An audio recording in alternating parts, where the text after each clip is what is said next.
Football एक game नहीं, north east India के लिए जुनून है, जहाँ के युवाओं के दिल में पागलपन है, इमोशनल है।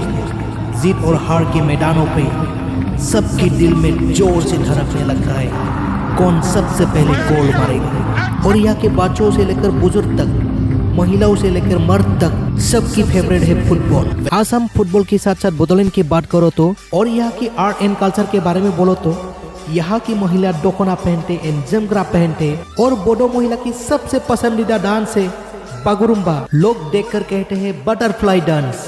और साथ ही साथ बिहू डांस भी चलता है, झूमर भी चलता है, राजवंशी बोईराटी नृत्य डांस भी चलता है। तो आप देखकर समझ सकते हैं यहाँ के लोगों का कल्चर से कितना लगाव है।